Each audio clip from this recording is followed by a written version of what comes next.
Good morning, welcome to SlimChat. Just about qualifies this morning because I had a bit of a late one. Late night, late morning.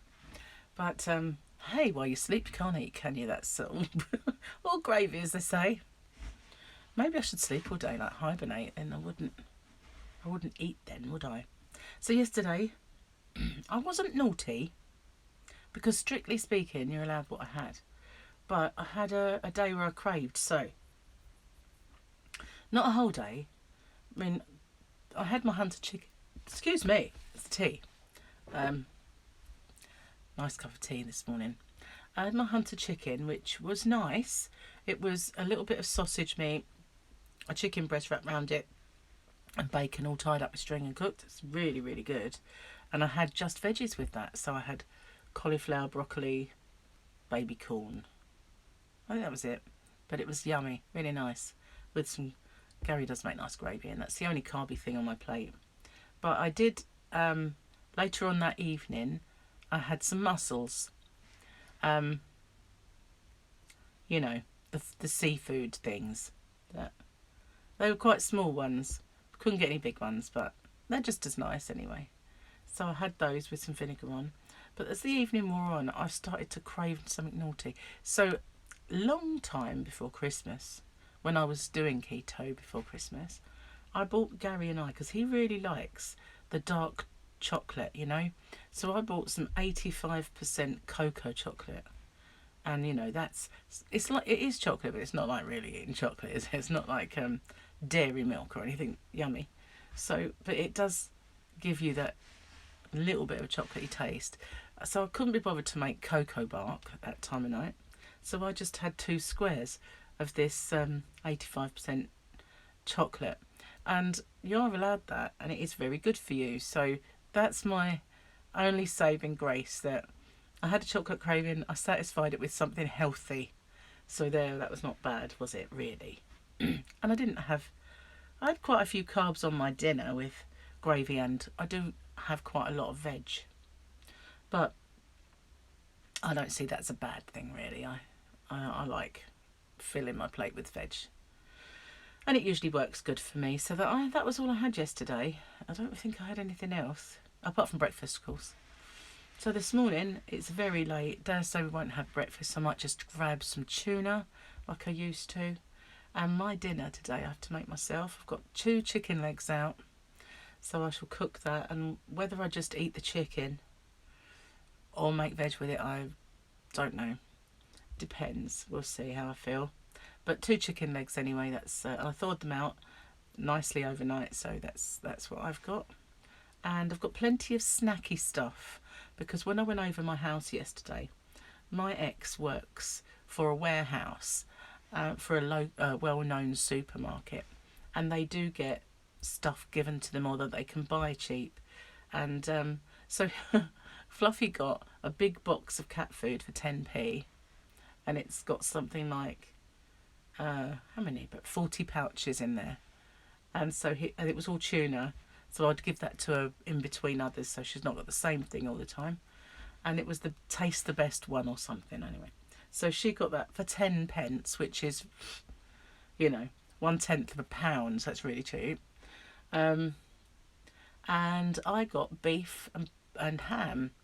And I don't really eat much in the way of processed meat now. If I have bacon, it'll be nitrate free. I always buy nitrate free now. And I recommend that everybody do that, because the more you buy of it, the more the shops will stock it. And it's the one that is better for your digestion and less likely to cause any long-term issues like cancer or anything like that, if the colon, because bacon is very, very bad for you. So I always buy. And at first, when I couldn't get what I get now, I used to buy outdoor reared or that sort of thing, just to sort of try and make it a little bit better for me. But now I actually find what they call naked bacon. So if you're in the supermarket and you see naked bacon, it's nitrate free. It means it's been cured differently, and there's no, you know, it doesn't produce the nitrates. So that's what I've got anyway. So I got some more out of the freezer because we were getting a bit low. So I could have some of that today if I got hungry. or I've got beef slices, or ham with pepper around the outside. Peppered ham's really nice on a brogie with some cream cheese. Not sure I've got much of that cream cheese left, but I do have another one. So plenty of snacky options for me today, which, you know, is a good thing, because if there's no choice, that's when you can waver. I mean, there's always eggs. I do like scrambling some eggs every now and then when I'm a bit peckish and I've got nothing else. So there's plenty of things. And with Gary not here, I dare say I won't crave, because, you know, I tend to crave when I go out the kitchen and find him tucking into crackers with cheese, or some biscuits that are left over from Christmas, because biscuits are my downfall. So across the pond, a biscuit is a cookie, not the stuff you dunk in your gravy, which is what you go call a biscuit, like a roll. But biscuits for us are, you know, McVitie's and the like, and jammy Dodgers and really yummy biscuits, you know. That's what the UK calls a biscuit. It's weird, isn't it? Because, you know, we have the same language, but we have totally different words for stuff. I can remember once I had this, I was thinking about him last night. I haven't seen him on Facebook for ages. I've got this friend from Philadelphia called Bill. It's that long I've forgotten his name. Bill. I knew it reminded me of Phil. Philly, because I used to call him Billy from Philly. And he said that's his son. So I said, oh, okay, so he's Bill from Phil.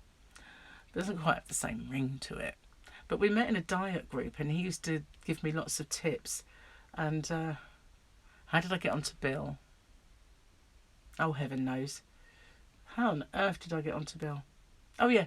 Once he put up a status, and I knew every single word, but as a collective sentence or paragraph, I hadn't got a clue what he was saying.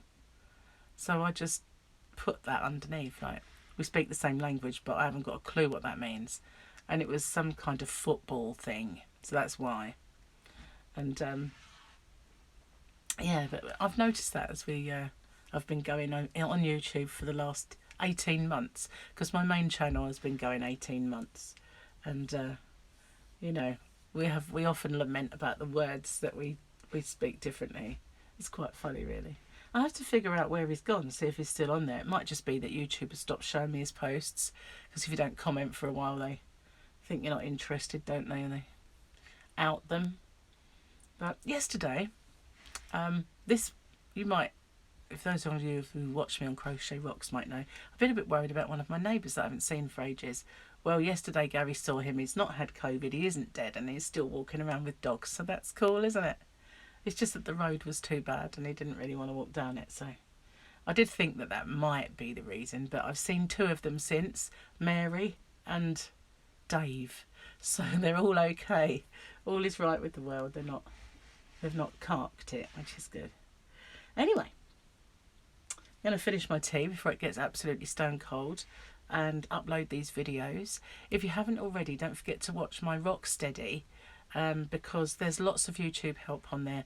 There's also one about the EPC, so if you're ever going to sell a house, that's an invaluable piece of information. But there's lots of things. There's how to care for lockdown hands. There's all kinds of, I was going to say shizzle, and I will. There's all kinds of stuff on there, so give it some love. I'm trying to build up these channels. These smaller ones, they need some help. They need some love and help, they do. Anyway, thank you for watching. Stay safe and take care, and I'll see you soon. I'm going to maybe do a live stream over on Crochet Rocks later on this evening if anybody fancies joining me. So bye for now, everyone.